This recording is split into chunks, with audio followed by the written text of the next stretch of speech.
भाग्य मुसलमान ने वहां रखी। किसका दोष था कि इसने सजा पाई? इस्कॉन का मंदिर,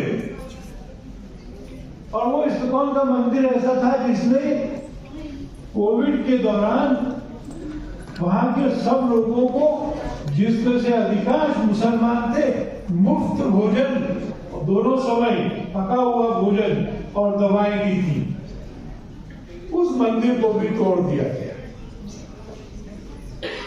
उसी इस्कॉन मंदिर में कोविड के दौरान नमाज के समय मुसलमानों को नमाज पढ़ने की भी अनुमति थी, पर कोई कृतज्ञता नहीं बरती गई। हर दंगे की यही कथा है।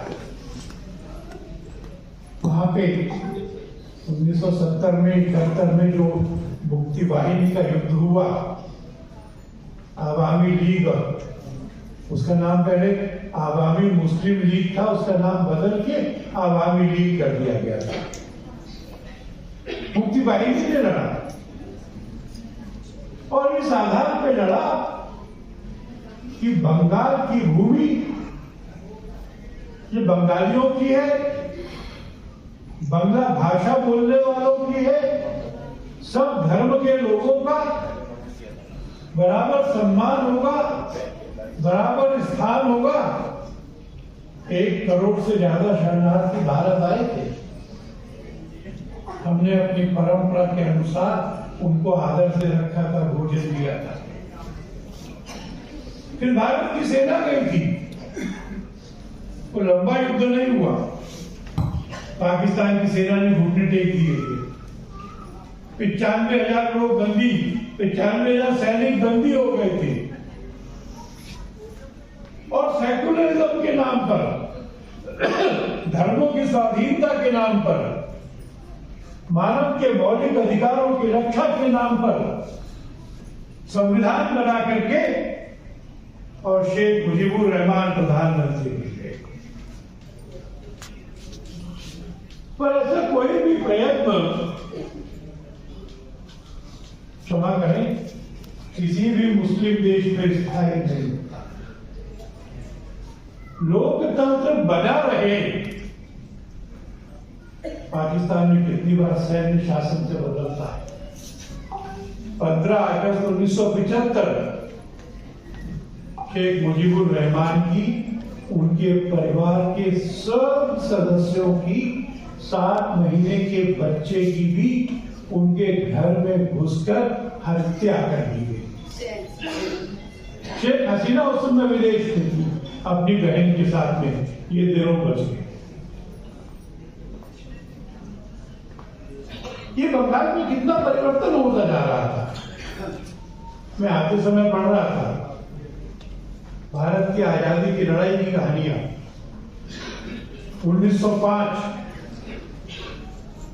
1905 में अंग्रेजों ने बंगाल को 2 प्रांत कर दिए।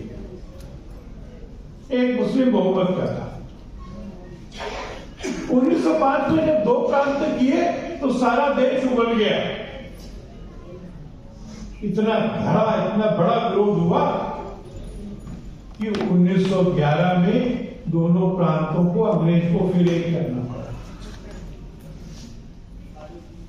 और मात्र 35 साल में 2047 में डायरेक्ट एक्शन लेकर के वहां की अलग देश बनाने की मांग होना, अलग देश हो जाना, क्या हुआ है? मैं आपको दंगों के बारे में बता रहा था, और ये बात सही नहीं है कि ये दंगे गरीब लोग करते हैं, जिनके पास रोजगार नहीं है, धन नहीं है, जिनको झुग्गी झोपड़ी में रहने के लिए मजबूर होना पड़ रहा है। वो अशिक्षित लोग धर्म के नाम पर भड़काए जाते हैं और दंगे करते हैं। ये सच नहीं। एक वहां पर होली आर्टिजन बेकरी थी। जुलाई 2016 में उस पर बमों से हमला हुआ था, 29 लोग मारे गए थे, 17 विदेशी थे, 5 नौजवान पकड़े गए थे। और आपको आश्चर्य होगा, वो पाकिस्तान के सबसे बड़े अमीर पॉलिटिकली पावरफुल लोगों के नौजवान बच्चों ने मारे। गरीब नहीं लड़ता, केवल पढ़ा लिखा व्यक्ति जिसको जीवन में सब सुख है, सब आनंद है, वो भी तो लड़ता है, विश्व भर में लड़ता है। यह आवश्यक था कि आखिरी क्षण तक दिमाग का संतुलन बना रहे, स्थैर्य बना रहे, फोकस बना रहे। यह आवश्यक था कि उनकी शिक्षा और कुशलता अभ्यास से पक्की हो, वो मरने के लिए जा रहे पर भयभीत नहीं हो। ऐसे लोगों ने उन ट्विन टावर्स को ध्वस्त किया था। केवल समस्या बताने से नहीं होगा, केवल प्रस्ताव पास करने से भी नहीं होगा। शेम शेम कहने से उन्हें शर्म नहीं आई, थोड़ा ईमानदार होना पड़ता। और जिन बातों से हम बचकर निकलने की चेष्टा करते हैं, उनका सामना करना पड़ेगा।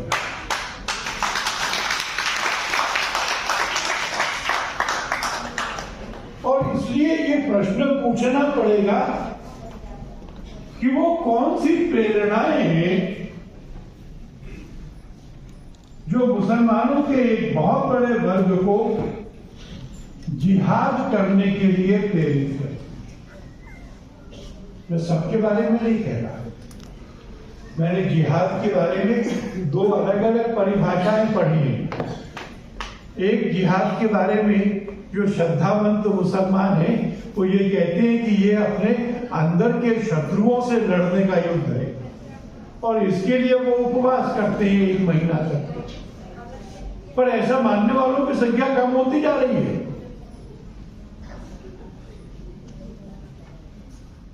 थोड़ा मेरी बहनें भी सुन लेंगी, और मैं लंबा नहीं बोलूंगा।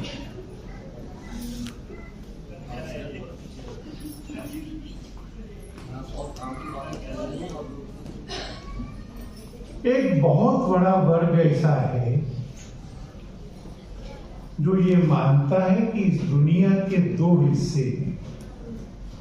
एक जो इस्लाम में विश्वास रखते हैं, और 2 जो इस्लाम में विश्वास नहीं रखते।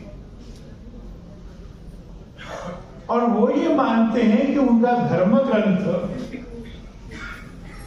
यह बताता है कि यह उनका कर्तव्य है कि जो विश्वास नहीं रखते हैं उनको यकीन में लाया जाए। आ जाए तो ठीक है, नहीं आए तो जबरदस्ती की जाए। उस जबरदस्ती में नहीं माने तो मार दिया जाए, उनकी संपत्ति को लूट लिया जाए, उनकी महिलाओं के साथ में संबंध बनाया जाए। मैंने एक बार सोचा कि मैं तो विश्व हिंदू परिषद का कार्य करता हूं, इसलिए मैं जब कहता हूं तो ये बायस होगी, और मैं आप सबको आमंत्रित करता हूं कि आप गूगल में सर्च करें, एक सवाल डालें कि एक मुसलमान युवक के लिए कौन सी महिला भोगने के लिए योग्य है धर्म के नियमों के अंतर्गत। मैं एक गंभीर बात कह रहा हूं, मेरी मत सुनिए, मुस्लिम क्लैरिक्स की सुनिए यूट्यूब पर। तो वो बताती है, एक मत होकर बताती है, कोई डिसेंटिंग संदेश नहीं है कि अपनी पत्नी के साथ उसको जायज है और जिहाद में लूटी गई महिलाओं के साथ जायज। तो जिहाद की प्रेरणा क्या है? संपत्ति, स्त्री, इस्लाम में ये धारा कहां से आई मैं नहीं जानता, पर ये एक मजबूत बड़ी धारा है जिसको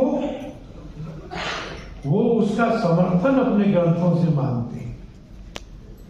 और ये मानते हैं कि ऐसा सब करने के बाद में जब वो मर जाएंगे और जब कयामत आ जाएगी तो उनको जन्नत मिलेगी। क्या ये धार्मिक प्रेरणाएं हैं? संयम होना, जीवन में कामना को कम करना, जीवन में सेवा को बढ़ाना, ये धार्मिक प्रेरणाएं तो हम सुनते हैं, हम परिचित हैं उनसे। पर जिहाद के लिए बारे में जो लोग इन प्रेरणाओं को सही मानते हैं, क्या वो विश्व के लिए एक चुनौती नहीं है? आज अफगानिस्तान में 12-13 लोग हैं हिंदू से, एक म्यूजियम पीस की तरह से। पाकिस्तान में घटते जा रहे हैं। बांग्लादेश में हमारी सेना के शौर्य के कारण और भारत की सेवा के कारण जो देश बना था, उसमें भी निरंतर दंगे होते जा रहे हैं। तो ये दंगे केवल लॉ एंड ऑर्डर के नहीं है। The problem arises from the ideology. The problems arise from the scriptures or the wrong interpretation of the scriptures. And therefore, the civil society around the world will have to rise up and meet this challenge at the level of thought, at the level of ideology. इस विचार के साथ संघर्ष करना पड़ेगा। ये धर्म नहीं है जो ये वाले व्याख्याओं को करता है। और जब तक हम विचार के स्तर पर खड़े होकर के ये नहीं कहेंगे कि हम इसको अस्वीकार करते हैं और इसके बारे में चर्चा नहीं करेंगे, तब तक समाधान नहीं होगा। ये समस्या केवल इजराइल की नहीं है, ये समस्या केवल बांग्लादेश की नहीं है, ये समस्या उन सब लोगों के लिए है जो विश्व में शांति चाहते हैं, समानता चाहते हैं, धार्मिक आजादी चाहते हैं, कानून का राज चाहते हैं। मैं तो कई बार कहता हूं कि इस्लाम का जो शांति प्रदाता इंटरप्रिटेशन है, भाईचारे की जो इंटरप्रिटेशन है, वो अगर किसी देश से उठ सकती है तो भारत से उठ सकती है। और इसलिए भारत के मुसलमानों को भी विचार करना चाहिए, सावधानी से, दृढ़ता से कहना चाहिए कि हमको ये व्याख्यान स्वीकार नहीं है। ऐसा जब होगा तब विश्व में शांति होगी। और ये बात मैं इस बात को जानकर कह रहा हूं कि कब कौन किसका बुरा मान जाए और कब कौन कह दे कि सिर धड़ से जुड़ा, पता नहीं। पर ये सिर धड़ से जुड़ा है तो किसी की कृपा पे नहीं जुड़ा है, ईश्वर की इच्छा से जुड़ा है। जब तक ईश्वर की दी हुई आयु है कोई मार नहीं सकता, और इस आयु में कोई मारेगा तो पुनर्जन्म लेके जल्दी जवान होकर काम करेंगे। जय श्री राम। इसलिए निश्चय करें, धार्मिक निश्चय करेंगे तो मन में प्रेम रखकर करेंगे, शौर्य रखकर करेंगे, कटुता से नहीं, संकल्प से हम सब इस विचार का सामना करके विजयी हों, यही शुभकामना करते हुए बहुत बहुत धन्यवाद।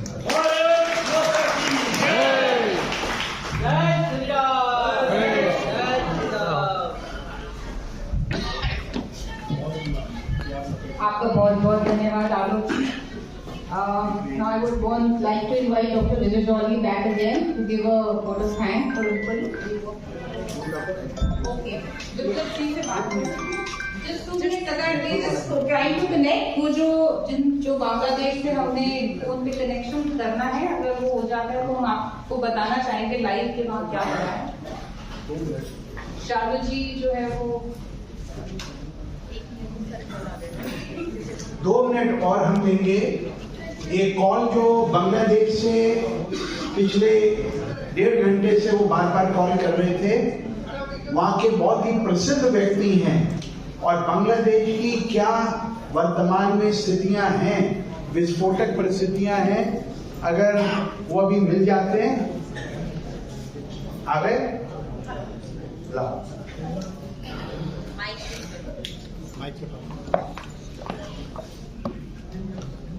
everyone is listening to you. You can speak in Hindi or in English, whatever. Hello. Yes. Yes. We have not revealed your name due to your security reasons, but you can speak to the large audience which is here in the presence of very, very eminent Indian leaders. Please go ahead for 2 or 3 minutes. Yes, start. Actually, nowadays, Bangladesh in a very turmoil situation. You know that. This is the conflict between two groups of people: secular people, extremist people. You know that Bangladesh got independent from Pakistan. In a state of India, Bangladeshi secular people, Bangladeshi activists, Bangladeshi Hindus, Bangladeshi Christian, Buddha, all people fight against Pakistani army and finally got independent in 1971. From this moment, though Bangladesh got independent, but people in Bangladesh, they are member of Rajakar, Al-Mador, Al-Shams and ISL. They believe in Pakistani thinking. They think that Bangladesh, independence of Bangladesh is not a good thing. Rather, this is a conspiracy of India. But Bangladeshi people, major people, large number of people, they are very secular. They believe in cohabiting multi-national, multi-religious people. But unfortunately, from 1971, the failure people keep their conspiracy against Bangladesh running, and sometimes Bangladesh become vulnerable. Bangladesh become Bangladesh people become got intention with violence, etc. Different kinds of crime occur there. You know that these people, the extremists, they are not happy because Bangladeshi people are living peacefully under the leadership of Sheikh Hasina. The Bangladeshi people, secular people, secular society was sustainable society in Bangladesh. But in 2024, they forcefully compel our Prime Minister, the President Prime Minister, to leave this country. And after that,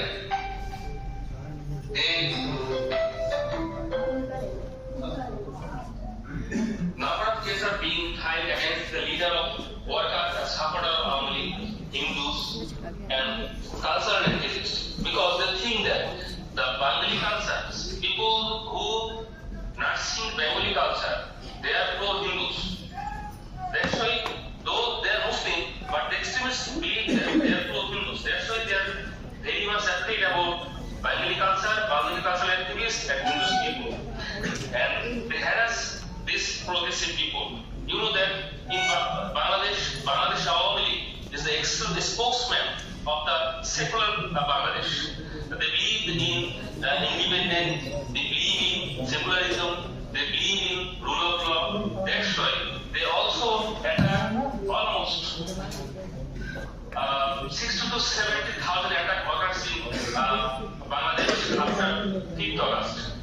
There are 10,000 Awami League leaders, workers, supporters are killed, and especially their target in Southern activities, pro-Awami Leaguer and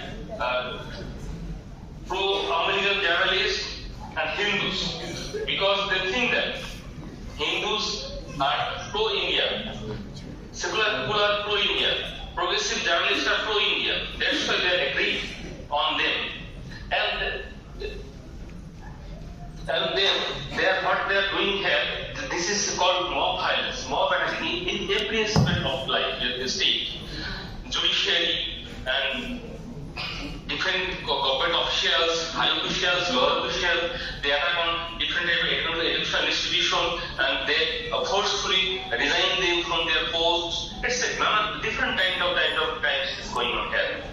And you know that the more important thing is that our court, in fact our court, no court in Bangladesh, including our High Court division, are not granting bail from the such fabricated case, our workers and our people. Right? This is the internal scenario of Bangladesh. In Bangladesh, if you allow me one or two minutes, I can share with you another podcast. Thank you. This is look, they want to terminate Awami regime. They want to compel our Prime Minister expel from Bangladesh because they think that Prime Minister Sheikh Hasina is pro-India. Because you know that Sheikh Hasina put us into the state of harbor for India's northeastern. Many times means the previous MP and military regime or along with support from Pakistani. प्रिय मित्रों, ये जो आपने बांग्लादेश के एक नागरिक को telephone पे सुना, वो बांग्लादेश के एक डिस्ट्रिक्ट से बोल रहा था और वो वहां की भयंकर परिस्थितियां जिनके ऊपर आदरणीय आलोक जी ने, आदरणीय डॉक्टर लोकेश आचार्य मुनि जी ने और नागेश्वर राय जी ने हमारा ध्यान आकर्षित किया है, उसके विषय में वहां पर जुडिशरी, वहां पर पुलिस, वहां पर मिलिट्री, वहां के राजनीतिक कार्यकर्ता और राजनीतिक सिस्टम के फेलियर के चलते हुए जो उनके ऊपर आपदाएं हो रही हैं, उनसे उन्होंने हमें रहबरू करवाया। आज के कार्यक्रम में आप सब लोगों का इतनी बड़ी संख्या में उपस्थित होना, उसके लिए मैं आपको दिल्ली स्टडी ग्रुप की तरफ से, अपने सभी पदाधिकारियों की तरफ से बहुत बहुत धन्यवाद करता हूं। और अपने अपने डोमेन में, कोई स्टूडेंट है, कोई महिला है, कोई नौजवान है, कोई किसी भी क्षेत्र में एकेडमिशियंस हैं, एग्जामिनर हैं, लॉयर्स हैं, डॉक्टर्स हैं, इंजीनियर्स हैं, पत्रकार हैं, आप अपने अपने डोमेन में जो भी इस विषय को प्रतिपादित करने के लिए इनिशिएटिव ले सकते हैं, आप जरूर लें, ताकि इस विपदा से हिंदू समाज की रक्षा बांग्लादेश में जन जागरण के माध्यम से, जन जागृति के माध्यम से हम उसको सरलता से आगे बढ़ा सकें। आज के कार्यक्रम में आने के लिए बहुत बहुत धन्यवाद, बहुत बहुत शुभकामनाएं।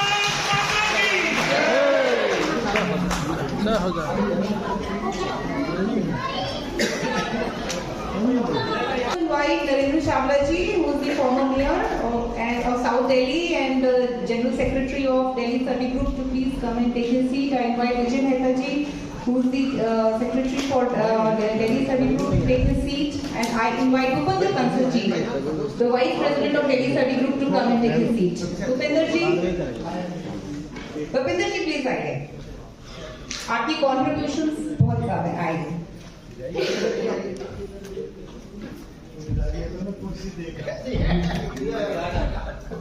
आइए।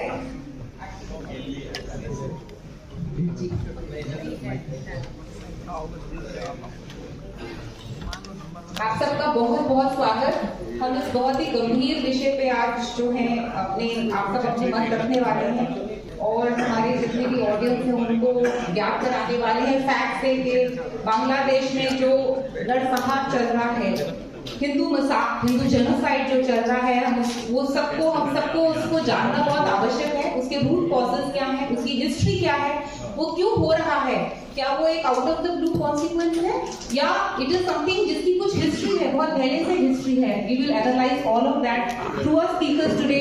But first, before we go into that, I would request Dr. Vijay Jolly to come and speak 2 words for us and welcome our esteemed speakers. Dr. Vijay Jolly, please.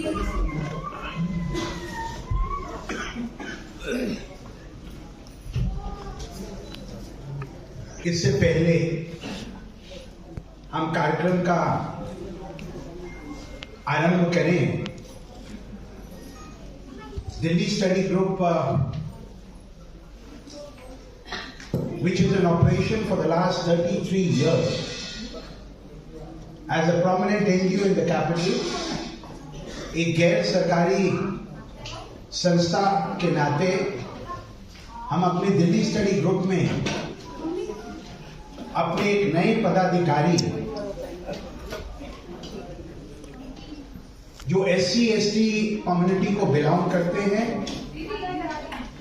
दक्षिण दिल्ली के एक प्रसिद्ध समाज सेवी हैं, अनेक क्षेत्रों के अंदर अपना सतत योगदान देते रहे श्री सुभाष नागर जी। सुभाष नागर जी को हम अपना नया सह सचिव मनोनीत करते हुए खुशी है और मैं चाहूंगा कि नरेंद्र चावला जो दक्षिण दिल्ली के पूर्व महापौर और हमारे ग्रुप के महामंत्री हैं, आदरणीय भूपेंद्र कंसल जी के साथ, जिनको मैं अक्सर अपना भीष्म पितामह ग्रुप का कहता हूं, ये दोनों इनको अपॉइंटमेंट लेटर देकर अपने ग्रुप में शामिल करें।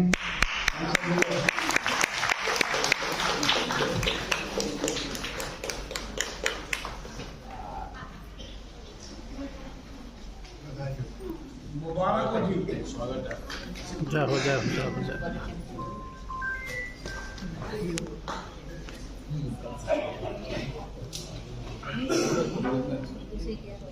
प्रिय मित्रों, हम एक ऐसे मुद्दे के ऊपर आज एकत्रित हुए हैं जो मुद्दा हमारे पड़ोस के देश का है। And we recollect that a country which was born out of the Indian Army's intervention in Bangladesh, 1971 के अंदर भारतीय सेनाओं ने बांग्लादेश को पाकिस्तान से मुक्ति दिलाई। उस बांग्लादेश के अंदर हिंदू मूल के लोगों का जिस प्रकार से उत्पीड़न हो रहा है, वो हम सब के लिए रोष का विषय है। हम निंदा करते हैं। आप करते हैं? हाथ दोनों खड़े कर कहेंगे हम निंदा करते हैं। Shem Shem Shem Shem. In the august presence of the Vishwa Hindu Parishad International President, Reverend Alok Kumar ji, CBI के पूर्व निदेशक नागेश्वर जी, हम सबके लिए पूज्य डॉक्टर लोकेश मुनि महाराज जी, मैं आपके चरणों में प्रणाम करता हूं, नमस्कार करता हूं। And the Delhi study group vice president and the current Romania consul general in India mister Vijay Mehta, the vice president Bhupendra Kansal ji, the General Secretary, Mr. Narendra Chawla, Mr. Yogesh Tandon, and the eminent national poet, Mr. Gajendra Solanki.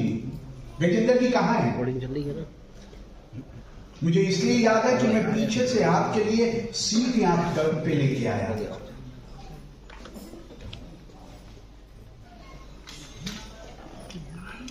5 अगस्त 2024 को एक राजनीतिक घटनाक्रम के चलते बांग्लादेश के अंदर जिस प्रकार से वहां की 10वीं चुनी हुई प्रधानमंत्री शेख हसीना को वहां से भागना पड़ा, पलायन करना पड़ा।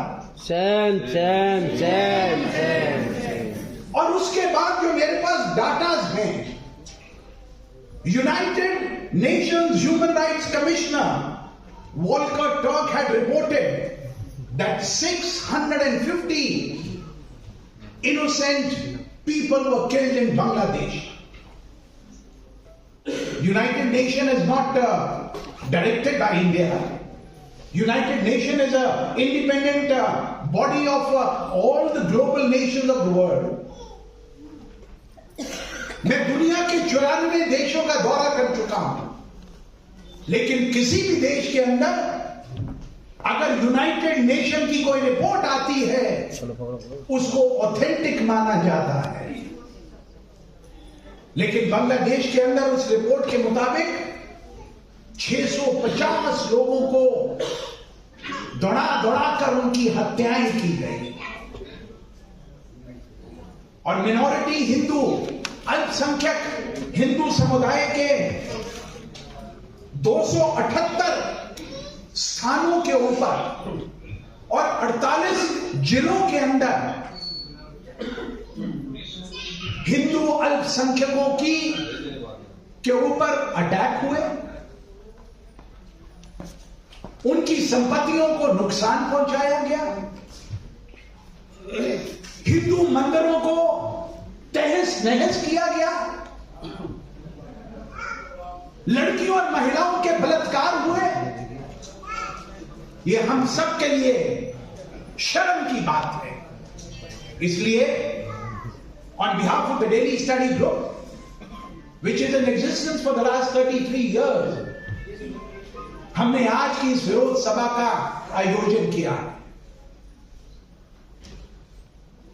इस मुद्दे के ऊपर अमेरिका के राष्ट्रपति इलेक्ट डोनाल्ड ट्रंप का, उनकी नेशनल इंटेलिजेंस के डायरेक्टर तुलसी गबार्ड का और भारत के प्रधानमंत्री आदरणीय नरेंद्र मोदी जी का जो वक्तव्य हिंदुओं के उत्पीड़न के विरोध में आया है, हम उसकी सराहना भी करते हैं। हम आशा करते हैं बांग्लादेश के अंदर जो दुर्घटनाएं हो रही हैं उनको रोकने के लिए प्रभावी कदम वहां की सरकार को उठाने पड़ेंगे। बांग्लादेश हमारे पड़ोस में है, लेकिन जिस प्रकार से अनेक वर्षों से भारत के अंदर 88% से भी ज्यादा हिंदुओं के रहने के बावजूद भारत के अंदर अल्पसंख्यक हमारे गले का हार है। Whether it is the Muslims, whether it is the Christians, whether it is the Sikh minorities, India has always stood firmly with the rights and the freedom of speech of the minorities in India since its independence. हमें किसी भी धर्म से हम उसके विरोध में नहीं हैं, लेकिन अगर हिंदू की आस्था के ऊपर कुठाराघात किया जाएगा तो भारत का एक एक व्यक्ति, एक एक महिला, एक एक नौजवान उसके विरोध में अपनी आवाज बुलंद करने से चूकेगा नहीं।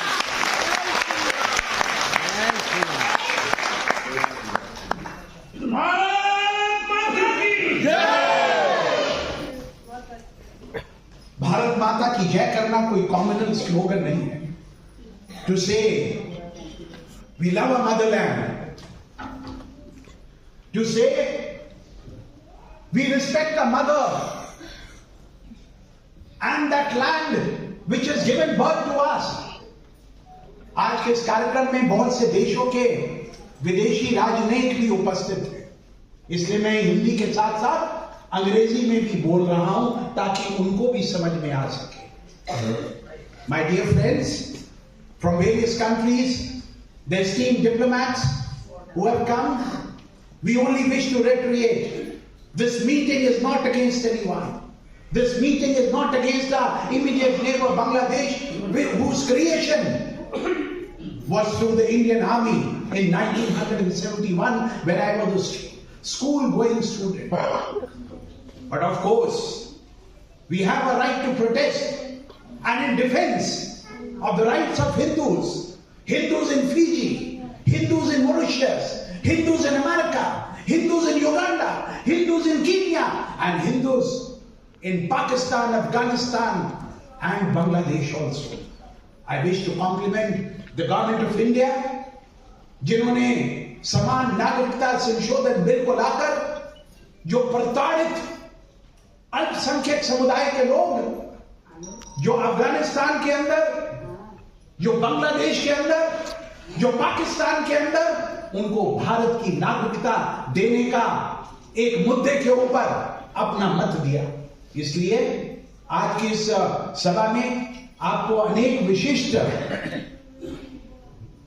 अतिथियों के विचार सुनने को मिलेंगे और हम एक रेजोल्यूशन को आपके समक्ष भी रखेंगे विरोध प्रस्ताव के रूप में, जो बाद में हम बांग्लादेश के भारत में उच्चायुक्त और United nation human rights commission के भारत में कमिश्नर के ऑफिस को भी एक हिंदी और अंग्रेजी के प्रस्ताव को भी हम आप सबकी तरफ से इन महान भावों के विचार सुनने के बाद हम व्यक्त भी अवश्य करना चाहेंगे.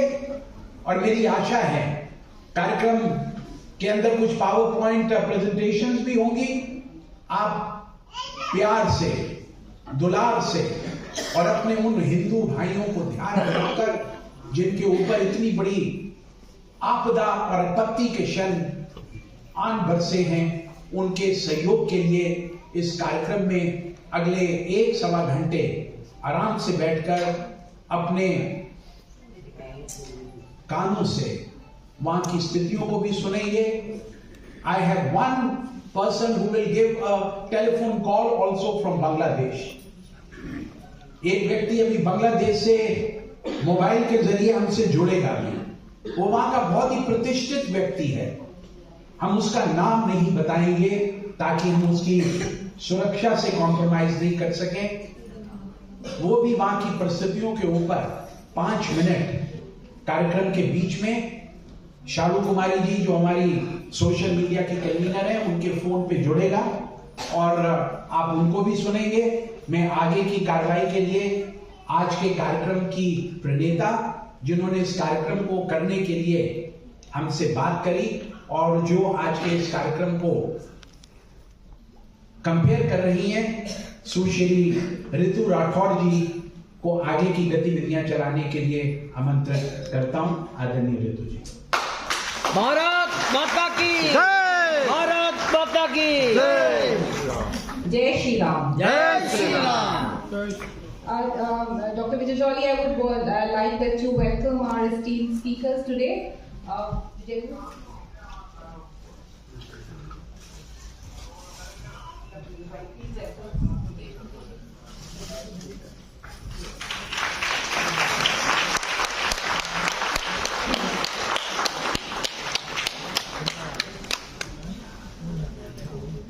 Dr. Vijay Jolly, please welcome our esteemed.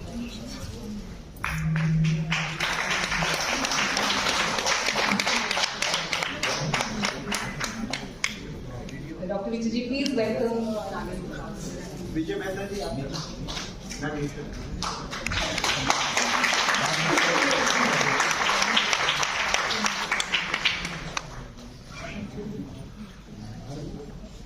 Thank you so much. हमारे पास क्योंकि समय की थोड़ी सी कमी रहेगी, इसलिए मैं जल्दी से करूंगी। और लेकिन एक बात थोड़ा सा जो विजय जी ने बोला उसमें I would want to add something. Bharat ने लास्ट 1200 सालों में अगर देखा हो हमारे ऊपर कितने अटैक्स हुए हैं, कितना हमारे ऊपर we have suffered genocide. Will Durant एक बहुत बड़े हिस्टोरियन थे, उन्होंने इस बात को लिखा था कि जिस तरह का नरसंहार साउथ ईस्ट एशिया में या भारत देश में हुआ वो कहीं नहीं हुआ, हिंदुओं का हुआ, और वो रिलीजियस था नेचर में। आज जो बांग्लादेश में हो रहा है बड़ी दुख की बात है कि वो भी रिलीजियस है नेचर में, और हमारे को इस बात को रखना पड़ेगा, बोलना पड़ेगा कि yes it is a religious persecution of Hindus, it is not ethnic, it is religious in nature. ये वो देश, ये वो सभ्यता जिसने 1200 साल में सारे धर्मों को आश्रय दिया। जो दुखी होकर आए वो भारत आए और यहाँ पर आके अपना धर्म निभाने को उनको पूरा फ्रीडम मिला। आज हम वही हिंदू प्रताड़ित किए जा रहे हैं, हम ही को मारा जा रहा है। ये क्या हमारा कसूर है? Is this our fault? Where did we fault? Was our fault that we welcomed everybody? was it fault that we welcomed everybody? Was it our fault that we welcomed humanity? Today what is the result that we are getting? हमारे भाई बहनों को बांग्लादेश में जिस तरह से मारा जा रहा है उसकी हम आपको कुछ तस्वीरें भी दिखाएंगे। विजय जी आपको बताएंगे भी। अभी रिसेंटली वो जो बात कर रहे हैं कि जिनसे वो बात करवाएंगे, we will not take his name. Why? Let me tell you one example. What happened recently? ISKCON के जो बहुत बड़े सेठ थे चिन्मय प्रभुदास जी, उनको बांग्लादेश की पुलिस ने पकड़ लिया without any this thing. Fascist regime of Mohammad Yunus उसने उनको पकड़ लिया, और जो वकील उनको सैफुल इस्लाम उनको कोर्ट में डिफेंड करने के लिए, उनकी बेल क्रिया को डिफेंड करने के लिए आया, उसको वहां की भीड़ ने, इस्लामिक भीड़ ने निर्ममता से मार दिया। He was killed. Such is the religious hate that a Muslim advocate who came to defend the Hindu sage was killed. He was lynched to death by a murderous mob. तो स्थिति बहुत गंभीर है, और ये हमारे, क्योंकि ये जो सभ्यता, जिस कल्चर को हमने ये हमारे को इनहेरिटेंस में मिला है, ये हमको हमारे पूर्वजों ने इसके लिए बहुत बलिदान दिया है। आज हम हिंदू हैं, ये हिंदू हम इसलिए हैं क्योंकि हमारे पूर्वजों ने बलिदान दिया है। 1200 साल से बलिदान देकर आज हम यहाँ पर हैं, और अपने आप मैं ऋतु हूँ, आप विजय जी हैं, आलोक जी हैं, तो हमारे नाम हिंदू हैं क्योंकि हमारे पूर्वजों ने दिया। और ये हमारी जिम्मेदारी बनती है कि हम अब जो हमें इनहेरिटेंस में मिला है हम उसकी रक्षा करें। So thank you all of you. आप यहाँ पर सब आए, this in itself is a testimony to the fact that you care for me civilization. Thank you so much. With this, मैं गजेंद्र जी, आप तो इंटरनेशनल पोएट हैं, आके थोड़ा सा 2 वक्त बोली जो ये विषय चल रहा है।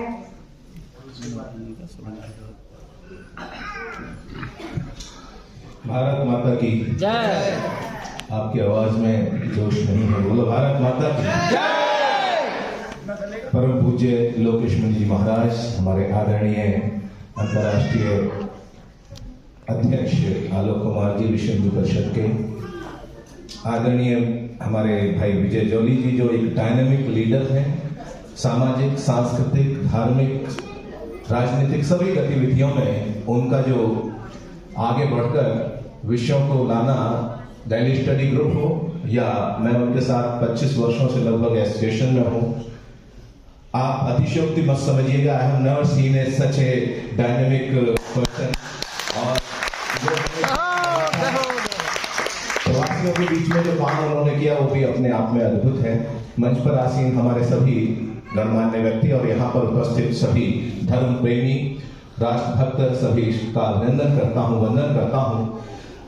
विषय भाई साहब ने कहा कि कुछ रखना है, रितु जी ने कहा, अब मैं क्या रखूं मुझे समझ में नहीं आ रहा। एक बात कहना चाहता हूं, दुनिया में आदिकाल से अब तक और हमेशा केवल शक्ति का सिद्धांत काम करता है और कोई सिद्धांत काम नहीं करता। तालियों के लिए मैं कहूंगा नहीं, लेकिन अगर कोई बात आपके मन तक पहुंचे तो अपनी प्रतिक्रिया जरूर दीजिएगा कि वीर भोगते हैं बस भाग्य वैभवों को सदा, शक्तिहीन दीनहीन जीवन बिताते हैं। अभी ऋतु जी ने कहा 1200 साल से नहीं ऋतु जी, और पहले चले जाइएगा तो बहुत समय से निरंतर ये भारत जो है, भारत राष्ट्र, कभी इसका विस्तार कहां तक था ये हम जानते हैं। अतीत के पन्नों में अगर झांकेंगे तो ये सभ्यता संस्कृति आर्यवर्त के रूप में, भारतीय जो भारतवर्ष के रूप में, किसी भी रूप में आप देखेंगे तो कैस्पियन सागर जो वर्तमान में है, वहां से लेकर अनेक देश हैं, कहीं इराक, ईरान, अफगानिस्तान, पाकिस्तान, और इधर चले जाइएगा बांग्लादेश, जहां आज ये घटना घट रही है, उसके आगे कहीं वहां तक विस्तार था। बृहत्तर भारत जिसको कहा जाता, थाईलैंड, इंडोनेशिया, मालदीव, कंबोडिया, आपके हमारे पूर्वजों के शौर्य, पराक्रम, धर्म, संस्कृति, उसके अवशेष अभी तक दिखाई देते हैं। इसका मतलब हम महान तो थे। लेकिन कारण क्या रहा कि हम कहीं ना कहीं आपस में इतना एकता में नहीं बंधे रह सके, जिसके कारण धीरे धीरे हमारे उसका क्षय होता चला गया।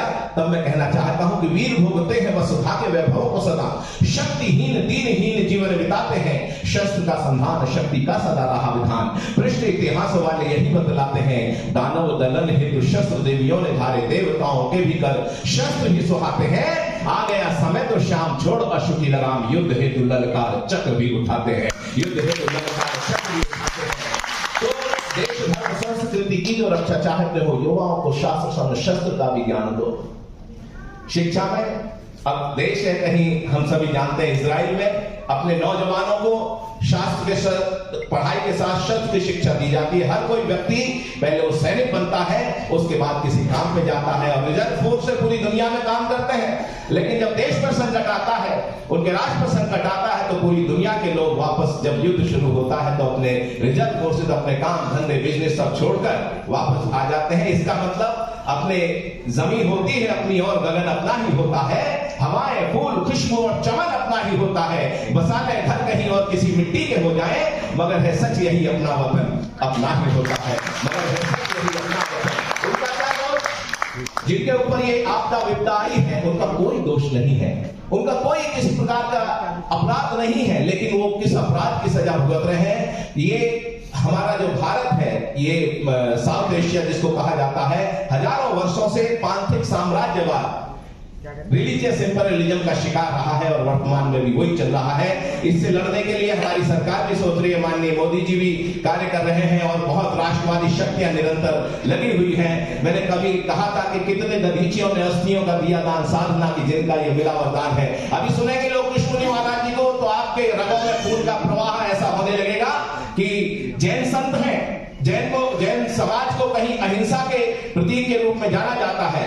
लेकिन ये सही है कि अहिंसक है, सब कुछ है, लेकिन अगर धर्म संस्कृति पर कोई बात आती है तो रामलीला मैदान का वो मंजर याद आता है, जब लोकेश मुनि महाराज जी ने सर्वयाग पूरा रामलीला मैदान भरा हुआ था, उनके सबके समक्ष कहीं अपनी बात रखी और मंच से उतर कर चले गए। ऐसे हाथ उठा के, ये सब तालियां कम हो रहे हैं, हाथ उठा के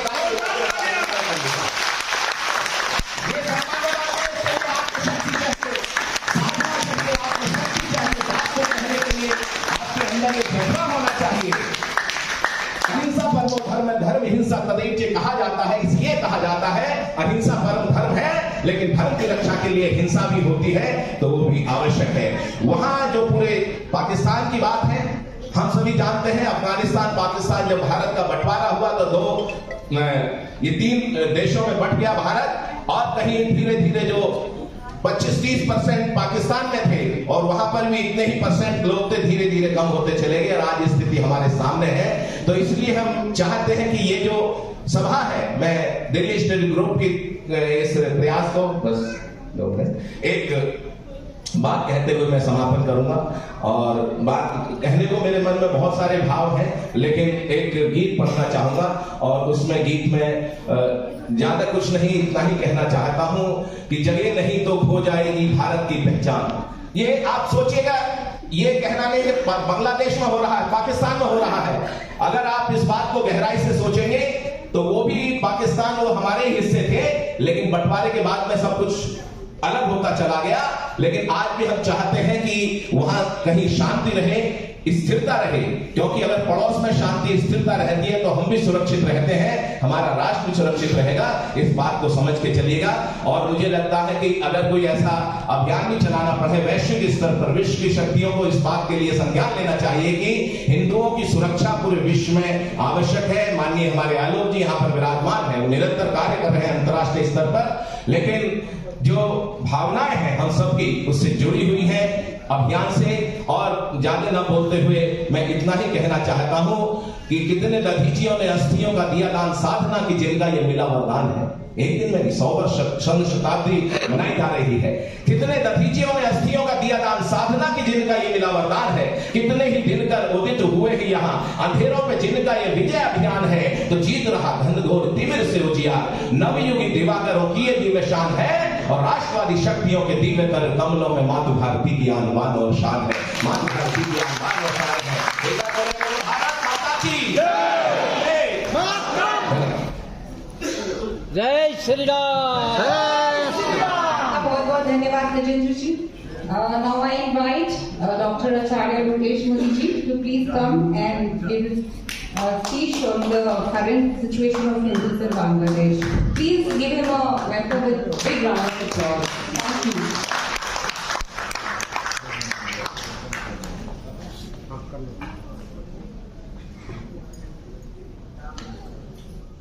बांग्लादेश में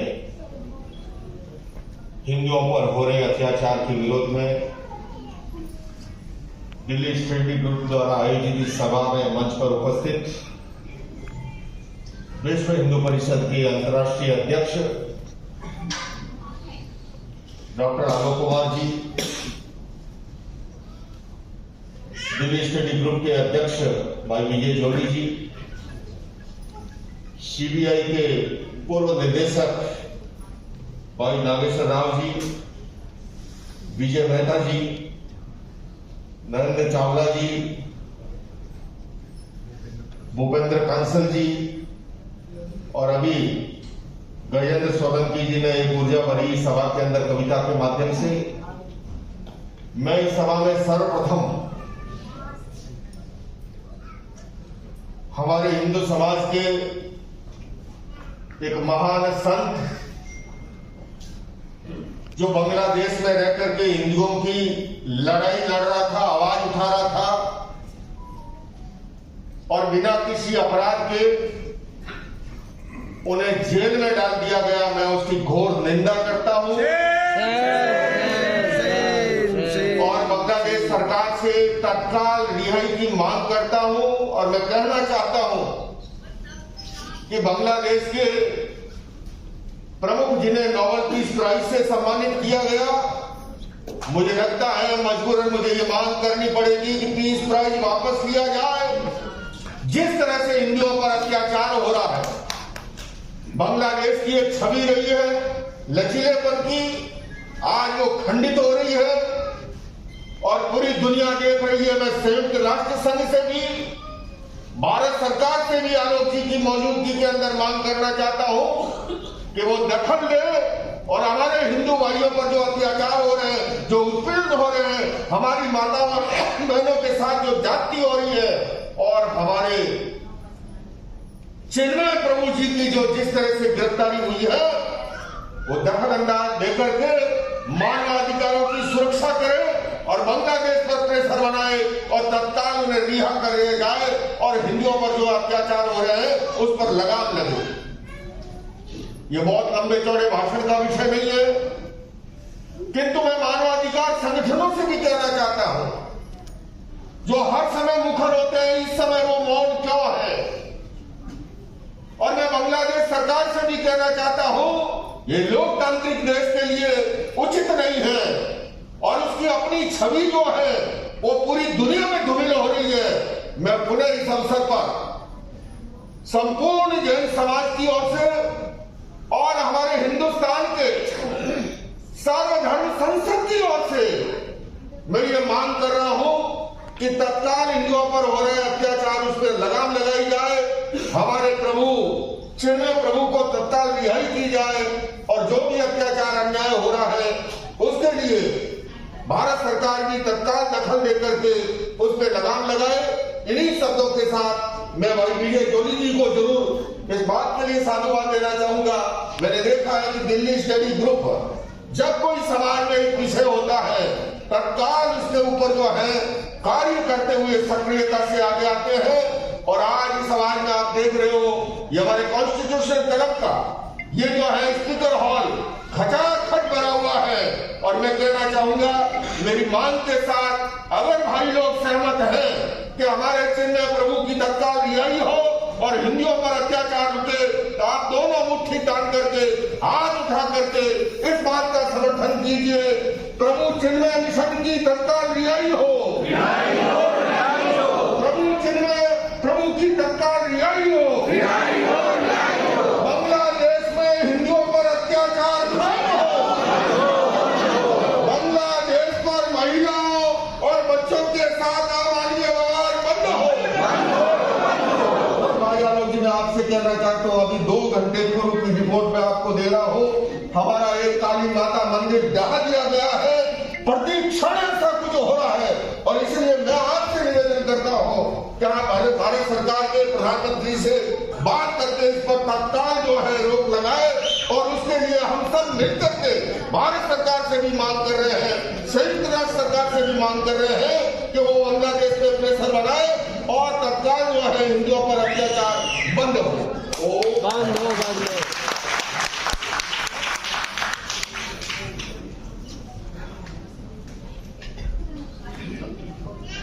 Thank you so much, Dr. Acharya Lokesh Modi ji, for your kind words.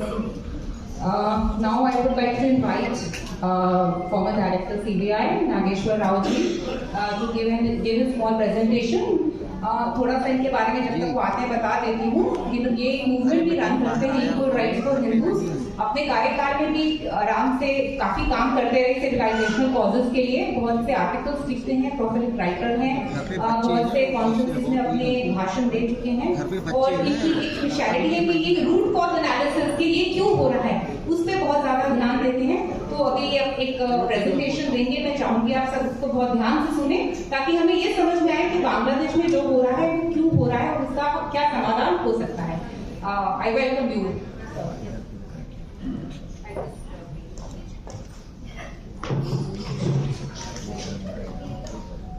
You have to run the presentation. I will. Thank you.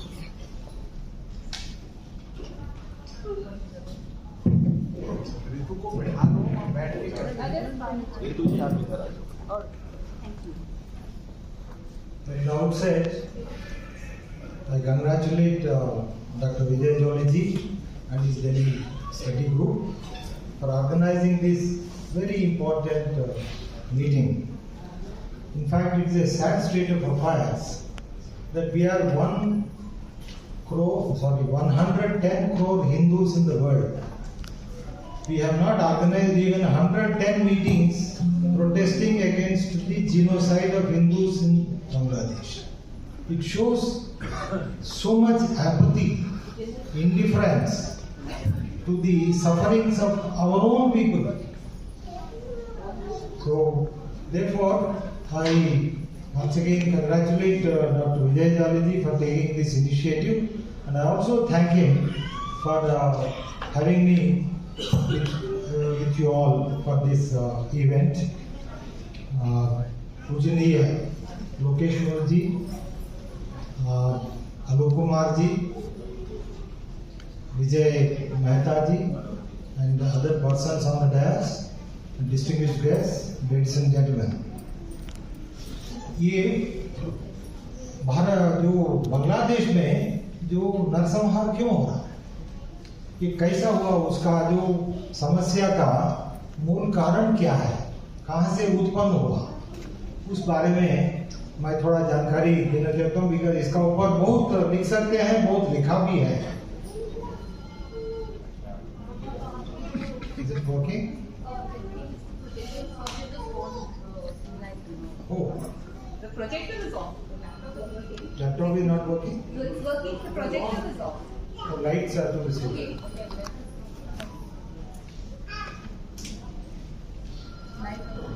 यहाँ एक हुआ है। और next please. This is the invitation sent by Delhi Study Group. Next. Will Durant वे जो ऐतिहासिक थे, American ऐतिहासिक थे, 1935 से लेके आई थिंक 1940 और उस समय आसपास में वो बहुत इतिहास लिखा है, वो भारत का भी इतिहास लिखा है. In one of his books, The Complete Story of Civilization or Oriental Heritage, published in 1935, this was his observation. He says, the Mohammedan conquest of India is probably the bloodiest story in history, world history. Islamic historians and scholars have recorded with great glee and pride the slaughters of Hindus, forced conversions, abduction of Hindu women and children to slave markets, and the destruction of temples carried out by the warriors of Islam from 800 AD to 1700 AD, that is 900 years. Millions of Hindus were converted to Islam by sword during this period. It is a discouraging tale, for its evident moral is that civilization is a precarious thing, whose delicate complex of order and liberty, culture and peace may at any time be overthrown by barbarians invading from without, from outside, or multiplying from within. The Hindus had allowed their strength to be wasted in internal division and war. They had adopted religions like Buddhism, which unnerved them for the tasks of life. This was in 1935. American historian talking about the kind of genocide that Hindus had undergone. Next, please.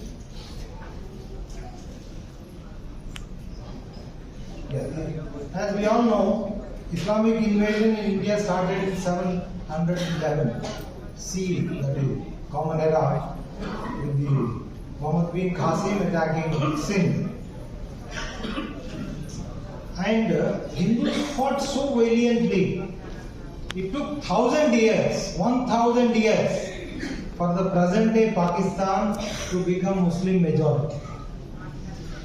That means every year they could not advance more than 2.5 kilometers on an average. That was the level of heroic resistance and fight by the Hindus. However, there is one important thing. जो पाकिस्तान तक जो भूभाग है वो तो Muslim majority बन गया था, बट रेस्ट ऑफ इंडिया जो बाकी भारत वो हिंदू मेजॉरिटी था. यहाँ मुगलों जो राज चला रहे थे फिर भी यहाँ हिंदू मेजॉरिटी था, परंतु बंगाल में यहाँ से 1500 किलोमीटर से 2000 किलोमीटर दूर से जो पूर्व साइड में वहाँ मुस्लिम मेजॉरिटी बन गया. ये बीच में पूरा हिंदू मेजॉरिटी था. ये पूरा एकदम विचित्र बात है. ये कैसा हुआ उसका बारे में मैं थोड़ा आपको जानकारी देना चाहता हूँ. Next please.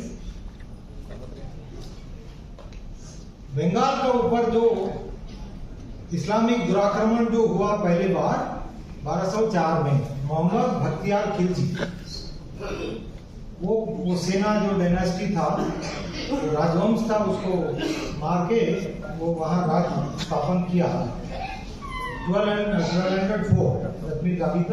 अभी कितना 820 वर्ष पहले. परंतु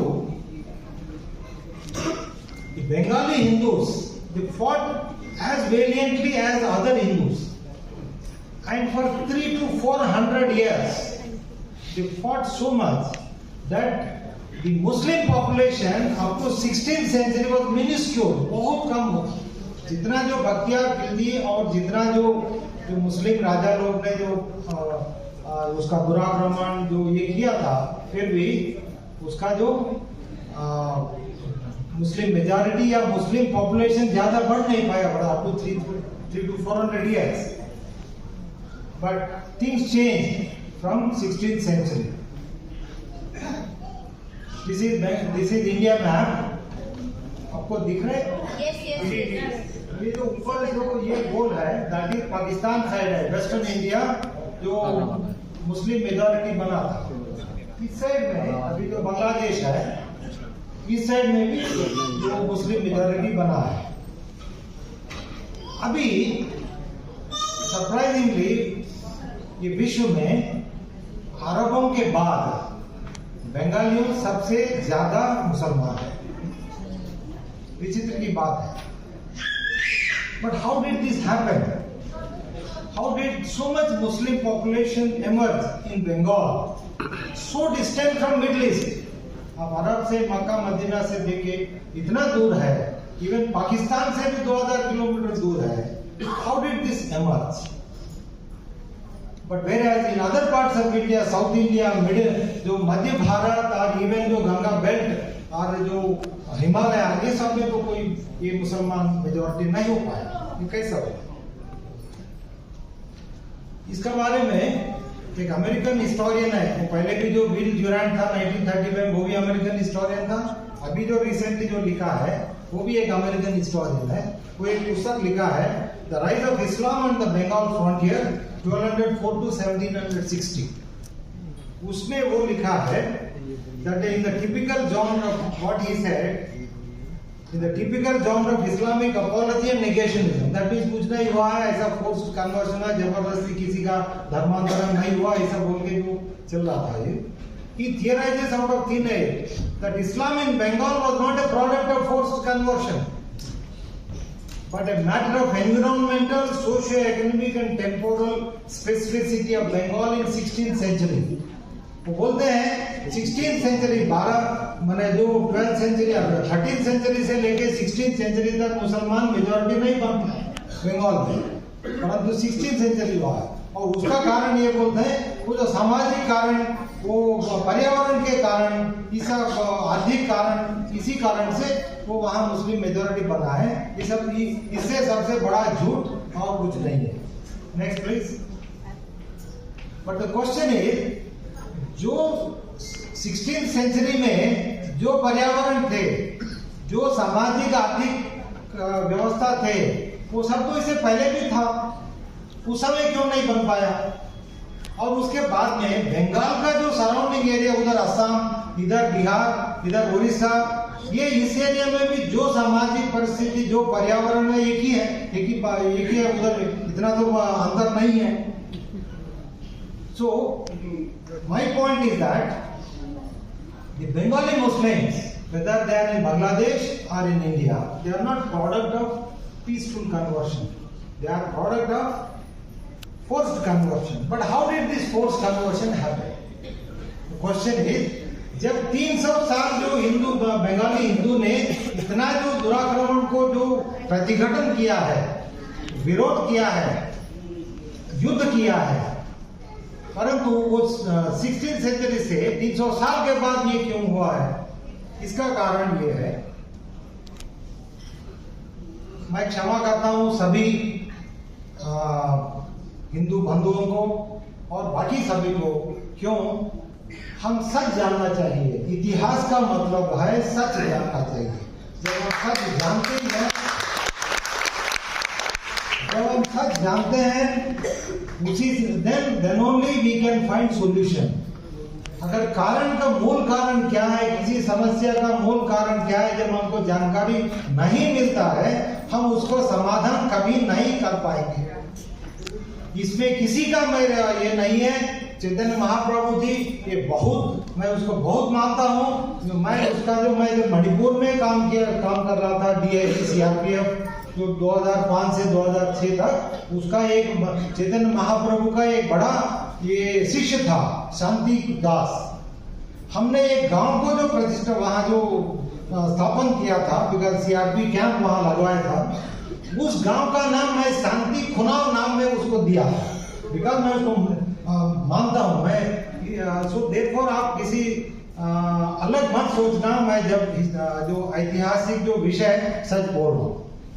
चैतन्य महाप्रभु जी ने वो 1486 में उसका जो जन्म हुआ था और 1534 में उसका जो देहांत हुआ था, वो भक्ति योग, भक्ति जो मार्ग, इसको बहुत पॉपुलराइज किया था। क्यों उसको किया था, उसका मतलब उसका ये मीटिंग में वो चर्चा करने का नहीं है। बट वो बंगाल में इतना पॉपुलर हो गया था, that mean they started worshipping that is Hare Ram Hare Ram, खाली हरे राम भी नहीं, हरे कृष्णा, वो भजन कीर्तन उससे ये सब किया था। और वो डिस्प्रोपोर्शनेट इंपॉर्टेंस जो भक्ति मार्ग का जो अत्यंत उसको प्राधान्यता दिया था, वो इतना पॉपुलर हो गया। परंतु भगवान श्री कृष्ण हमको क्या बताया, 3 जो उसका संतुलन है, जो त्रिगुणास, त्रियोगास। नेक्स्ट प्लीज जी। Okay, so trigunas, triyogas, trimargas, that means sattva, raja, tamo, bhakti marg, karma marg, ज्ञान मार्ग। तो ये सब ये भगवान श्री कृष्ण ने बोला ये तीनों जो है ये समाज को, व्यक्ति को संतुलन रखता है। सपोज आप देख लीजिए, हम खाना में खाली मीठा खाएं डेली, क्या हो जाता है? षड रुचि होना चाहिए, सभी रुचि खाने से हम स्वस्थ रहते हैं। वैसा ही सभी मार्ग, सभी गुण, ये सब होने से ही समाज या व्यक्ति उसका संतुलन होके एक बैलेंस, इक्विलिब्रियम होता है। परंतु चैतन्य महाप्रभु ये रजोगुण और तमोगुण को पूरा एकदम वो निगेट कर सके, वो बोला है केवल भक्ति मार्ग करना है। इसका कारण से क्या हुआ, The Bengal society became effeminate. उसका तो निर्वीर्य हो गया समाज को, तो पूरा समाज को जो फाइटिंग स्पिरिट था, जो लड़ाई करने का जो मन था, वो सब हो गए, तो सब बंद हो गया। और we became, the Bengal society निर्वीर्य हो गया था, दुर्बल हो गया था, डोसाइल हो गया था। It is because of that, जो 16th सेंचुरी में जब चैतन्य महाप्रभु का जो वो आया था, उस समय से Bengali Hindus stopped fighting Muslims, and then Hindu downfall started in Bengal, and it is from that only we have now Bengal, the Muslim majority emerged in Bengal. Next please. कौन ऐसा इस विश्व में जो सोलंकी जी ने जो सोलंकी जी है चला गया, ओके, ये को अच्छा कविता भी बताया। इस विश्व में शांति को कौन स्थापित कर सकते हैं? जो बलशाली कर सकते हैं, दुर्बल लोग कभी नहीं कर सकते। अब जंगल में आप सिंह या आपको व्याघ्र, ये दोनों ही शांति स्थापन कर सकते हैं। और ये छुआ नहीं कर सकते, ना तो ये हिरण नहीं कर सकते, ना जो बकरा करना नहीं, ये सब नहीं कर सकते हैं। सो जिसके पास बल है वही कर सकते हैं। परंतु दिस इज व्हाट हमारा देवी देवता ने बताया है। उसका जो हमारा जितना देवी देवता का मूर्ति देखिए, उसका हाथ में किसी न किसी एक आयुध रहता है। भगवान शंकर के पास त्रिशूल रहता है, भगवान विष्णु के पास सुदर्शन चक्र रहता है, और माता काली के पास कितना आयुध रहता है। तो उसका मतलब ये है, समाज कभी निर्वीर नहीं होना चाहिए, निरायुध नहीं होना चाहिए, और व्यक्ति भी निरायुध नहीं होना चाहिए। ये fighting spirit, that we must fight for what is ours. जब धर्म हमारा है, हम धर्म के लिए लड़ाई करने के लिए आगे आना चाहिए। परंतु ये जो चैतन्य महाप्रभु जी का तो भक्ति मार्ग, केवल भक्ति, वो रज और तमो गुण का जो इक्विलिब्रियम डिस्टर्ब हो गया था, और होने से इसका जो दुष्परिणाम क्या होता है। बंगाल सबसे बड़ा उदाहरण है। बांग्लादेश अभी बांग्लादेश जो वहां जो खड़ा हुआ है, because of Hindu disturbance of the equilibrium of the society. Next please. फिर मैं जो विल ड्यूरेंट जो पहले जो बोला था, इट इज सेम थिंग। अब अफगानिस्तान देखिए, अफगानिस्तान 50-100 साल का अंदर में वो मुसलमान इस्लामिक सोसाइटी बन गया। तो जब इस्लामिक दुराक्रमण हुआ था अफगानिस्तान के ऊपर, जो उस समय गांधार बोलते थे, वो गांधार का ऊपर जो हुआ था वो 50-100 साल के अंदर पूरा जो मुसलमान बन गया। परंतु बाकी जो प्रांत, सिंध, बलूचिस्तान, अभी जो पंजाब, ये सब तो करने के लिए 1000 साल लगा। क्यों?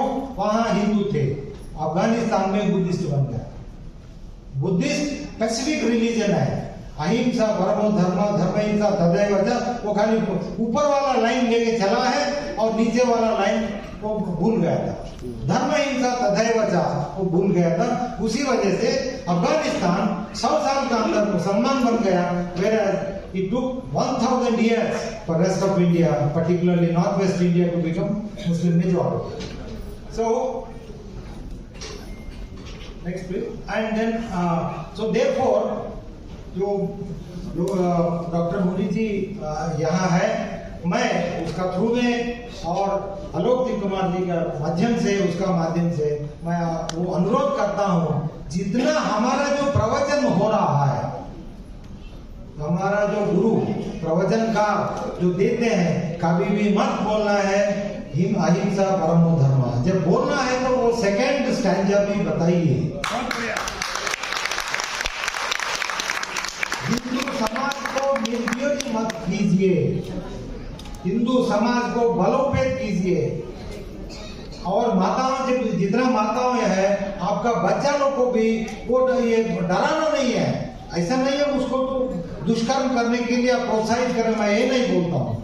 उसका जो धर्म क्या है, अधर्म क्या है बताइए, बट उसका साइमल्टेनियसली उसको बताना भी है, जो जब ये कोई चीज, कोई वस्तु आपका है, आप उसको रक्षा करने के लिए आप लड़ाई करना है, ये बताना चाहिए।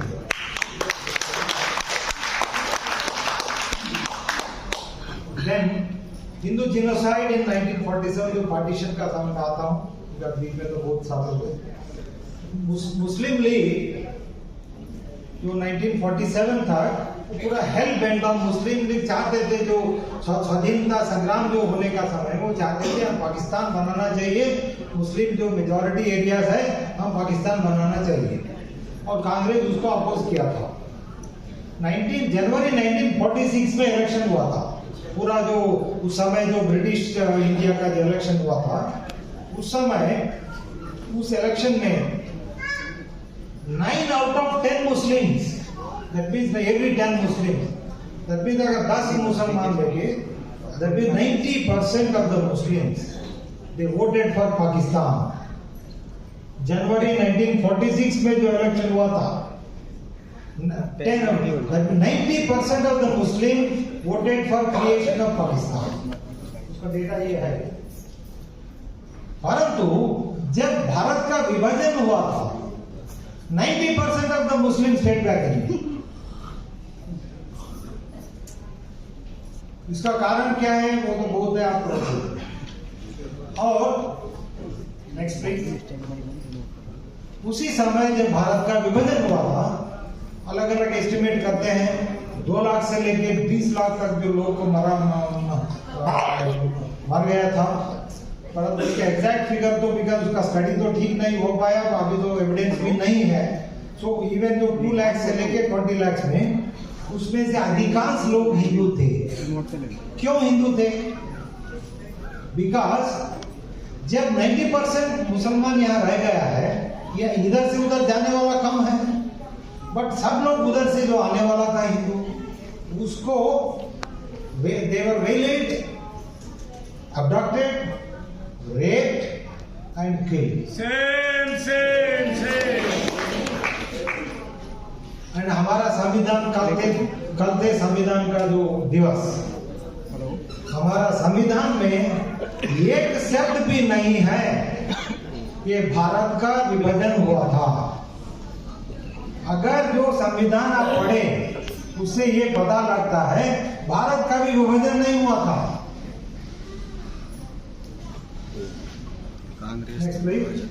Then when it comes to the 1971 में जो सेकुलर जो शेख मुजीबुर रहमान, जो अभी शेख हसीना जी का जो पिताजी, वो बांग्लादेश लिबरेशन का जो बहुत लड़ाई करते थे, परंतु उसका इतिहास क्या है?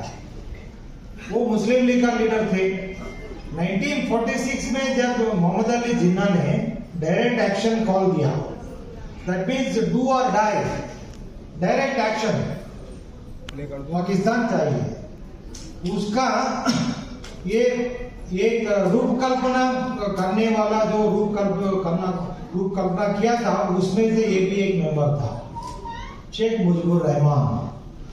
और जो कलकत्ता नौखली और उस एरिया में जो 10,000 से अधिक हिंदुओं को मारा गया था, उसका आर्किटेक्ट भी ये था। देन जो विजय जानी जी ने बोला था that India helped Bangladesh formation, definitely we have midwifed Bangladesh formation. जो बांग्लादेश में उस समय एक मुक्ति वाहिनी बोल के बनाया था, मुक्ति वाहिनी, that means liberation force. That liberation force was under the control of Sheikh Mujibur Rahman. जब 1971 में जो लड़ाई चल रहा था, पाकिस्तान आर्मी किल्ड 30 लाख लोग, 30 लाख हिंदुओं को, 3 million, 30 lakh in 10 months period. That means average per month 3 lakhs. That means per day कितना होता है देखिए।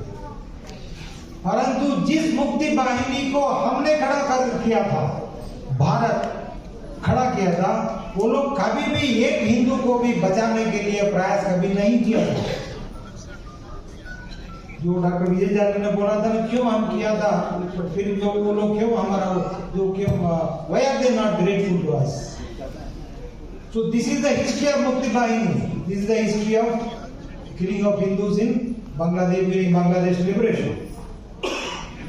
And not only that, even till today, वो उसका ऊपर जो अत्याचार, वो जो प्रकार उत्पीड़न, जो प्रकार नरसंहार को तेलुगु में जो हम बोलते हैं मारण होमम, दैट मीन्स जो एक्ट चला रहा है जो हिंदुओं को मारने के लिए, इसका ये आप देख लीजिएगा। This is the figures, population figure, जो जनसंख्या का फिगर्स है। जब 1947 में भारत का विभाजन हुआ था, पाकिस्तान साइड, अभी पाकिस्तान में 13% हिंदू थे। आज लेस देन 1.2, 1% आसपास में। That means 1947 जो अभी कितना साल हो गया, I think around 76 years, 76 years में 13% population came down to 1.2 in Pakistan, Hindu population. And Bangladesh में जब 1947 में 23% population थे, आज 8% है। 15% population has been killed, converted or destroyed, annihilated. This is the level and scale of Hindu genocide. Simultaneously, मुसलमान का जो previous slide please, Muslim percentage in Pakistan it went up from 84% जो 1947 में था, जो भारत का जो विभाजन हुआ था, अभी 96.6, और वैसे ही जो बांग्लादेश में उस समय 76% था, आज 91% मुस्लिम थे। Next please. Then there is the second issue, बृहत्तर Bangla. कोई सुना था? इसमें यदि बंगाली लोग कुछ है नहीं, यहाँ कोई है बंगाली लोग? बृहत्तर Bangla, that means greater Bangladesh, बृहत बंगाल। ये पिछले 100 साल से मुस्लिम इंटेलेक्चुअल्स फ्रॉम बंगाल, वो सब लोग ये चाह रहा है तो बृहत्तर बांग्ला बनेगा, ग्रेटर बंगाल। उसका इवन जो सुभाष चंद्र बोस जी का उसका यंगर ब्रदर, छोटा भाई शरद चंद्र बोस, वो भी उसका समर्थन दिया था उस समय। He was CPI leader, communist party of India का लीडर थे, जो सुभाष चंद्र बोस का जो छोटा भाई। और ये बृहत्तर बांग्ला क्या है? बृहत्तर बांग्ला उड़ीसा से लेके उड़ीसा, झारखंड, बिहार, सिक्किम, अभी जो पश्चिम बंगाल और बांग्लादेश, असम, अरुणाचल प्रदेश, नागालैंड, मणिपुर, मेघालय, मिजोरम और त्रिपुरा, ये सब एरिया वो चाहते हैं कि मुस्लिम कंट्री होना चाहिए। I'll complete in 2-3 minutes. So, एक छोटा घटना हुआ था। एक सैयद मोहम्मद सादुल्ला बोल के असम का उस समय प्रधानमंत्री बोलते थे, बट चीफ मिनिस्टर, वो क्या किया था, बांग्लादेश से मुसलमान को लेके वहां असम में वो सेटल करने के लिए वो एक स्कीम स्टार्ट किया था। That scheme name is grow more rice. वो स्कीम को जो लॉर्ड वेलेस उस समय जो वाइसराय था, वो बोला ये ग्रो मोर राइस नहीं है, ये धान चलाने के लिए ग्रो मोर मुस्लिम्स है। So that was the kind of thought they have, long-term vision. Then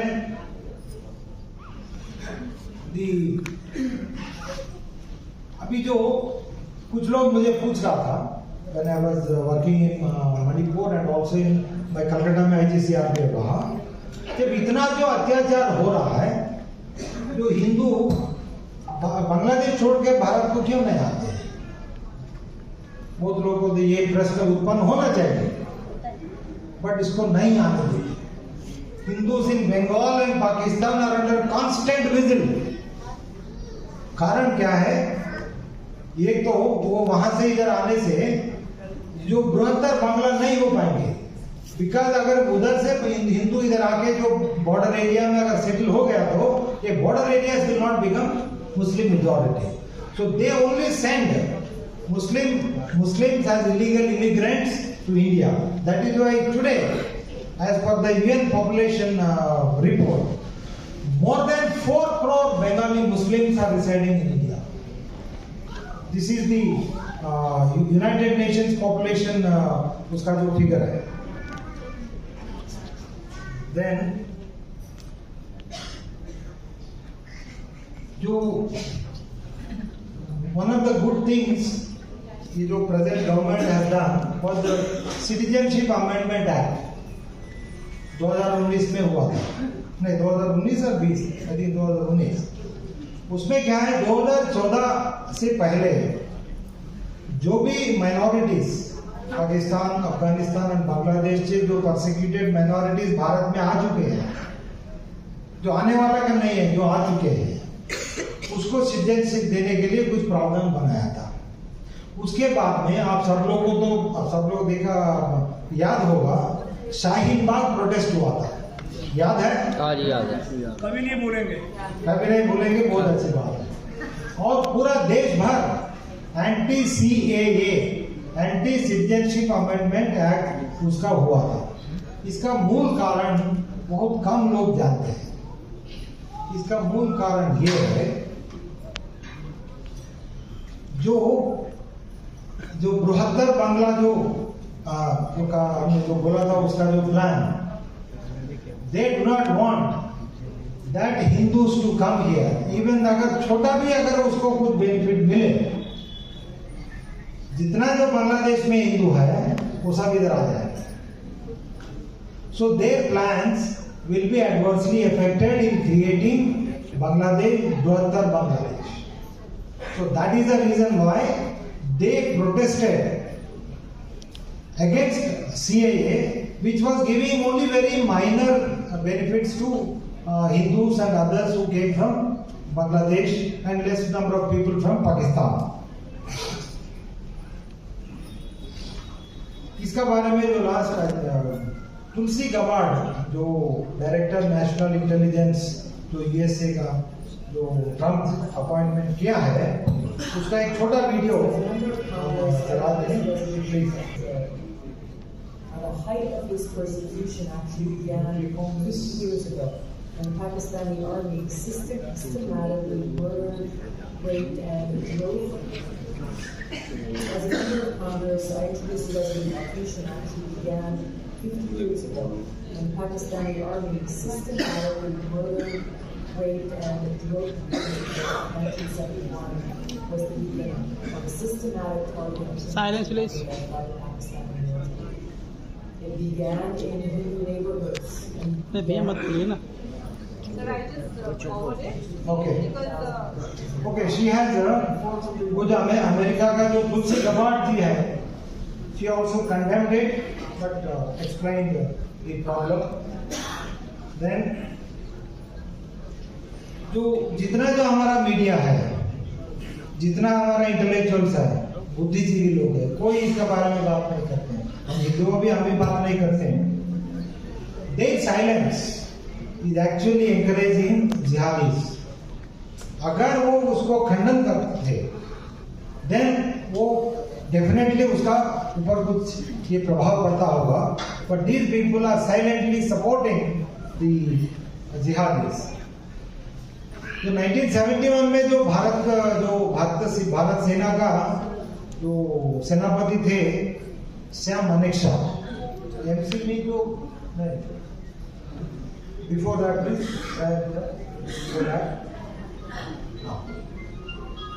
उसका जो he was a military cross, that's why MC. जब 30 लाख लोग हिंदू को मारा गया था, या वो 30 लाख हिंदुओं को मारा गया था, he did not even report that Bangladesh में हमारा जो आर्मी जो थे वो उस समय वो by the time they reached they were already killed, but then the fact was not even reported. This is how the Hindu genocide is covered up. We are grateful to Mr. Trump and his Director National Intelligence, Tulsi Gabbard ji, for their unstinted support and for condemnation of genocide of Hindus in Bangladesh. And now that they have already been elected, we appeal to them that they should effectively intervene and tell Bangladesh authorities and Bangladesh government that this should stop immediately. And condolences. We pay our teary homage to our Hindu brothers and sisters of Bangladesh who were killed simply for being Hindu. उसका कोई गुनाह नहीं था, कोई दोष नहीं था, वो हिंदू था वही गुनाह है. And convey our heartfelt condolences to their near and dear. And we also strongly condemn the program against Hindu minorities in Bangladesh and appeal to the United Nations and all countries, the international community, the global human rights groups, and all people to condemn and intervene to stop in the genocide and save Hindu minorities in Bangladesh. We also request the Office of High Commissioner for Human Rights to effectively intervene apart from condemning it. And with this, I thank all of you for giving me this opportunity to explain in brief. Thank you. Jai Shri Ram. जय श्री राम.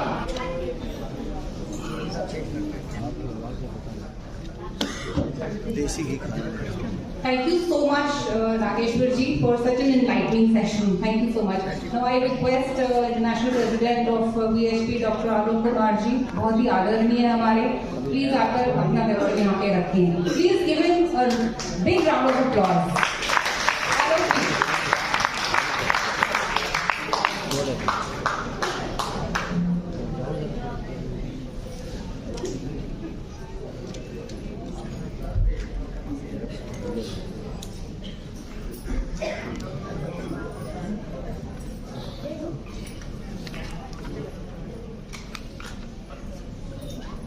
भाइयों और बहनों,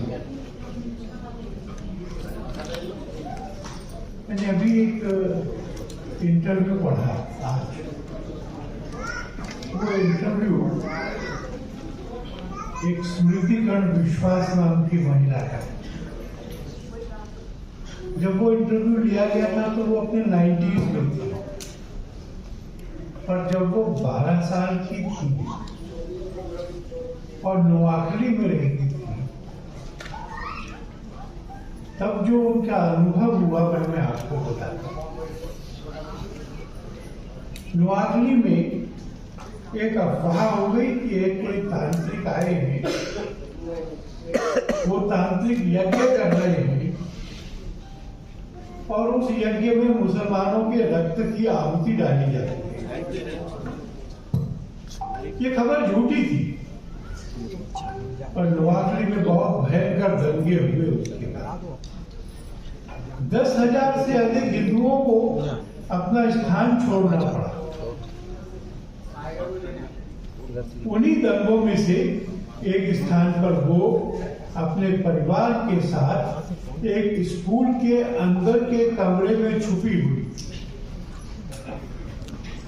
और जब वो वहां पहुंची थी तो रास्ते में उसने लोगों को मरा हुआ देखा था, घायल देखा था, उनके अंग देखे थे,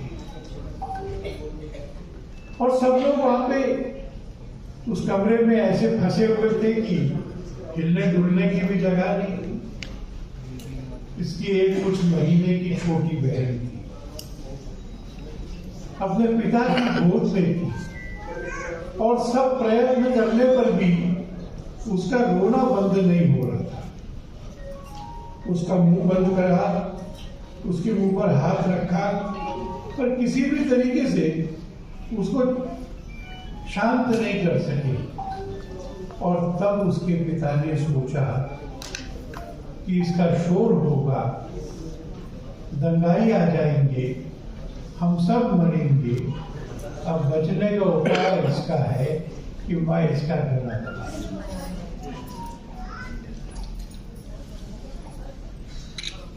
ये घटना ऐसी थी और ये दंगे ऐसे थे कि महात्मा गांधी, उन्होंने आजादी के समय 15 अगस्त 47 को यहाँ आना स्वीकार नहीं किया था।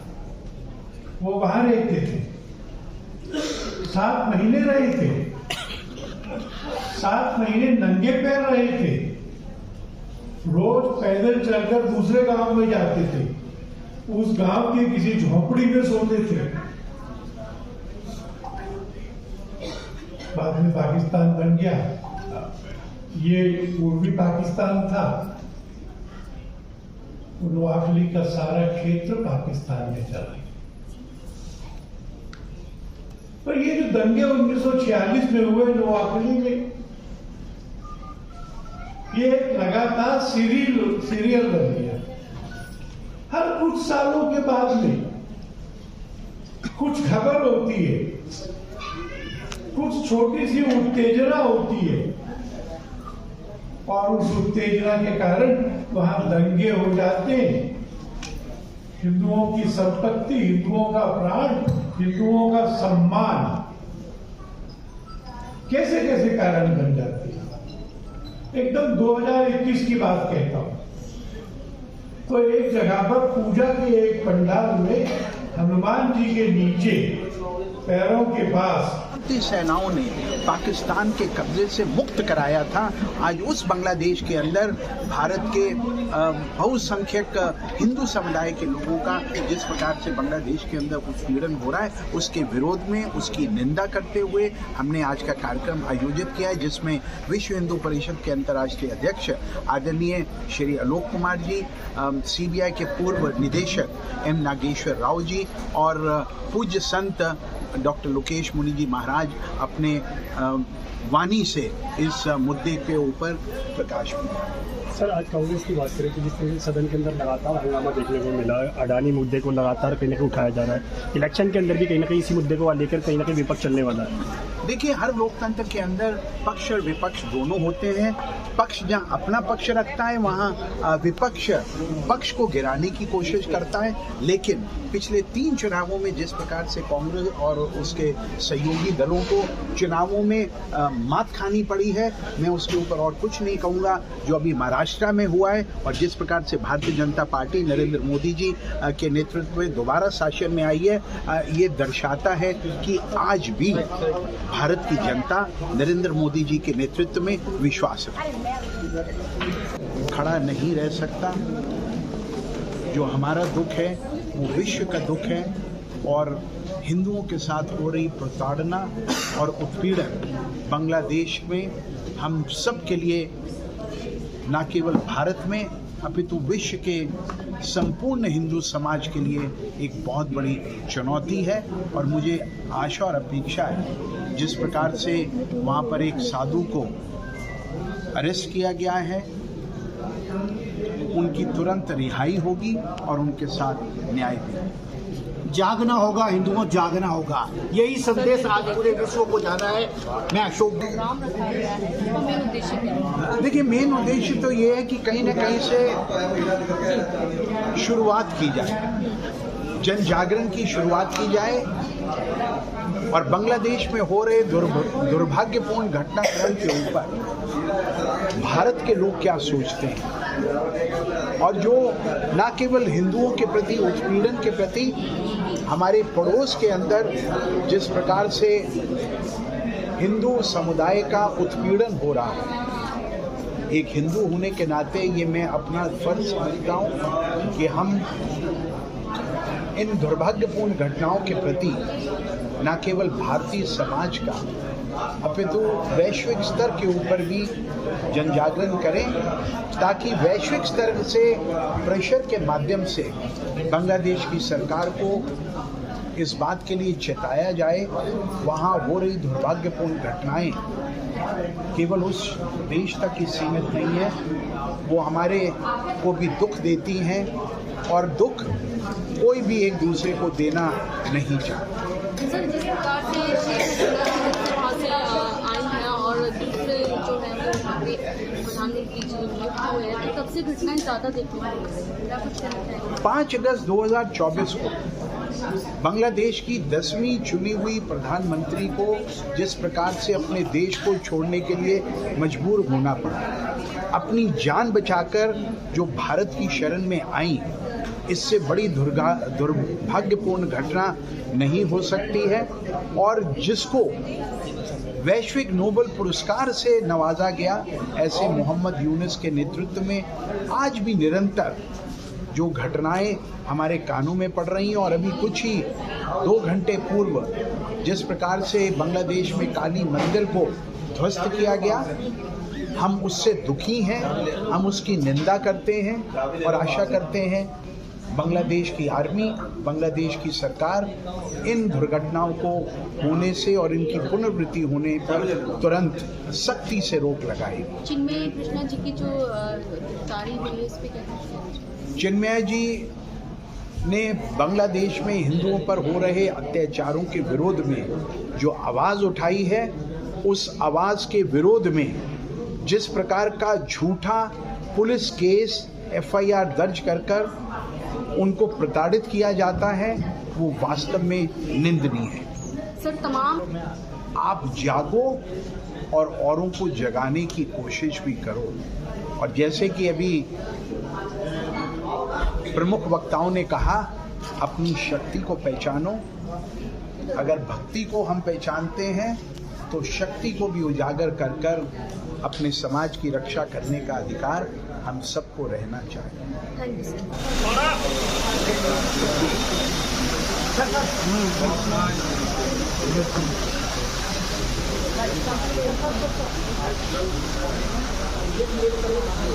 जय हो, जय हो, जय हो, जय हो।